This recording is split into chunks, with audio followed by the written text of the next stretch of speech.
व्यक्तिमत्व म्हणजे एक अजातशत्रू व्यक्तिमत्व तुमचं आहे. या सगळ्या तुम्ही राजकारणामध्ये असताना विरोधक देखील असतात किंवा काही टोमणा देणारे किंवा टीका-टिप्पणी करणारे देखील असतात. तरी देखील तुम्ही सगळ्यांना सामावून घेतात, सगळ्यांशी हसत-खेळत राहता. यामागचं काय आहे नेमकं कारण? तू अगोदर म्हणाला की अजातशत्रू ज्यांचा राजकारणाशी संबंध नाही, ते काय मला अजातशत्रू म्हणत नाही. हं. ते शेवटी म्हणजे विरोधक, मी शत्रू म्हणत नाही, विरोधक. काय शेवटी प्रत्येकाचा स्वभाव असतो आणि विशेष म्हणजे म्हणजे अनेक वेळेला मी सांगतो आता मग आमचा सॅटर्डे क्लब तर 263 महिने चालू आहे. एकही खंड नाही, एक खंड फक्त पडला, तो म्हणजे 26/11ची घटना घडली. त्याच्यानंतर 2 दिवसांनी आमचा होणार होता आणि परवा जानेवारी महिन्यातला मला वाटतं 29 जानेवारीला शनिवारी होणार होता आणि त्याच्या अगोदर 27 जानेवारीला दादांची घटना घडली. हे 2 जर का अपवाद वगळले तर लॉकडाऊनमध्ये सुद्धा आम्ही झूमवरती एकत्र जमायचो.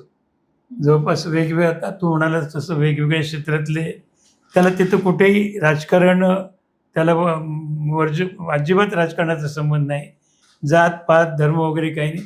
सगळ्या क्षेत्रातली मंडळी आम्ही एकत्र येतो. पत्रकार क्षेत्र आहे, राजकारण आहे, बांधकाम क्षेत्र, उद्योग क्षेत्र, सरकारी अधिकारी आणि एक दर महिन्याच्या शेवटच्या शनिवारी 2-2.5 तास गप्पा मारणं, जेवण करणं असं आहे आणि लोक एन्जॉय करतात. म्हणजे आता 4था शनिवार असला तर काही वाटत नाही. पण 5वा शनिवार जर असेल तर खूप गॅप पडली की काय असं वाटतं. फोन येतात, अहो आपलं शनिवार कधी आहे? तेव्हा म्हटलं शेवटचा शनिवार मग तो 5वा असेल किंवा 4था असेल. पण 263 महिने आम्ही अति परत सुद्धा आणि आम्ही केवळ गप्पा-टप्पा वगैरे नाही. काही वेळेला आम्ही त्या ठिकाणी आता परत आम्ही डॉक्टर दत्ता कोविंदकरांना बोलावलं होतं. त्याच्यामध्ये त्यांचा एक टॉपिक घेतला होता. असंही करतो. शेवटी तुमच्या व्यक्तिगत पातळीवरती आणि मला आनंद आहे. म्हणजे उमेशला मी उम्या जरी म्हटलं तर त्याला राग येत नाही.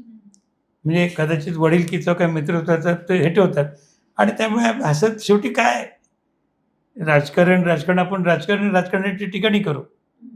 आता मी, गिरीश बापट, शांतीलाल सुरवतात तिघंही वेगवेगळ्या पक्षातले. शांतीलाल काँग्रेसमध्ये, मी राष्ट्रवादीमध्ये, बापट भाजपमध्ये. पण आम्ही कधीही तिथे महानगरपालिकेमध्ये आम्ही एकमेकाच्या विरोधामध्ये ज्यावेळेला उभा राहिला, शांतीलाल उभा राहिला त्यावेळेला शांतीलालला मी मत दिले नाही. गिरीश बापटांनी मत दिले नाही. गिरीश बापट स्टँडिंग कमिटीला उभा राहिला त्यावेळेला बापटांनी शांतीलालने देखील त्याला मत दिले नाही. त्यामुळे पक्षाशी एकनिष्ठता, पक्षाशी बांधिलकी आणि मैत्री आपण बाहेर मग मैत्रीच्या बाहेर आणि ते तुम्ही जर पथ्य पाहिलं तर मग लोक कोणी तुमच्यावरती संशय घेत नाहीत.